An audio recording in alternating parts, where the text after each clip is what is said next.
大家早晨，新嘅一個星期開始啦。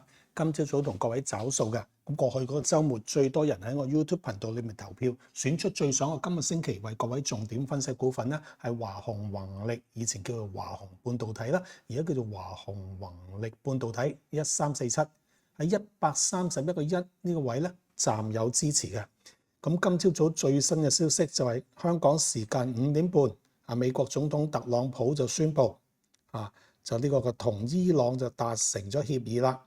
咁即係話咧，立即重開呢個霍爾木茲海峽。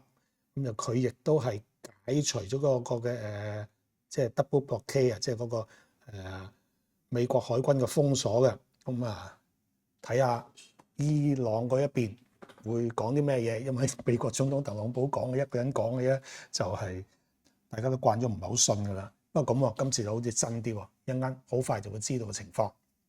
剛才都提過啦，日線圖都翻短期，上個星期四低位131.1，好大阻力。咁星期五嘅高位亦都有阻力152.3，再上一級就係要睇6月4號高位162阻力，同埋呢個中期㗎啦。5月28號高位177蚊阻力，兩個阻力。咁如果萬一跌穿咗呢度點咧，咁就麻煩。一陣間先睇之前一個高位前升浪頂。5月7號高位144.7可以被視為短期好淡分水嶺，而家暫時低過嘅，希望翻返上嚟有4度線。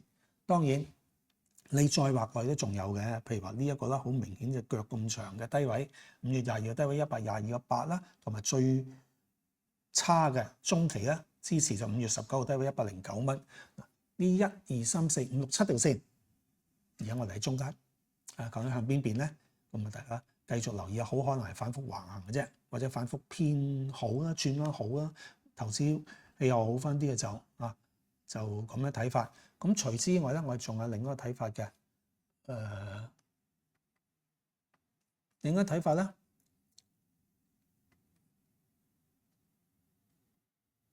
由4月24號低位92.2同埋109蚊推條上升軌上，有一個支持。OK， 咁同埋咧仲有啊，呢個係5月29號高位174.7，同埋6月4號高位162蚊，拉條下降軌落嚟嗱，穿咗嘅，得而復失，會唔會翻到上去企穩咧？又係關鍵。咁呢個咧就大家要留意啦，就係睇下呢個日線圖嘅阻力位、支持位，我哋咁睇。周線圖咧一樣啦。109蚊，5月22號結束個星期嘅低位，6月12號結束個星期低位131蚊，131.1啊，上升軌支持。呢個我哋係大膽假設131.1係短期支持位嘅。如果唔係咧，就要褪低啲噶。呢條線呢個位咧，呢條線就會移低少少，平緩少少噶啦。咁阻力一樣係睇中期啊。一樣係睇165.2同埋177蚊，支持一樣係睇暫時睇131.1啦，中期同埋下邊109蚊好淡分水嶺，前升浪頂144.7都係同短期嗰個睇法一樣。咁仲有呢個都可以睇呢個1月30號結束個星期嘅高位124蚊，咁呢個中期嘅阻力位、支持位就咁睇。長期咧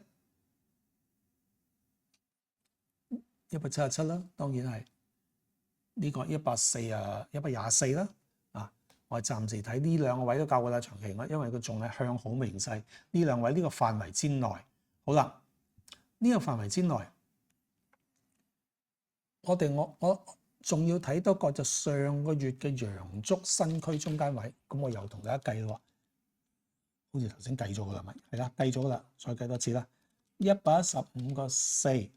就加163.1.3加埋括弧除以2，就138.3毫半。咁我睇下先，138.3毫半，大概喺呢度啦。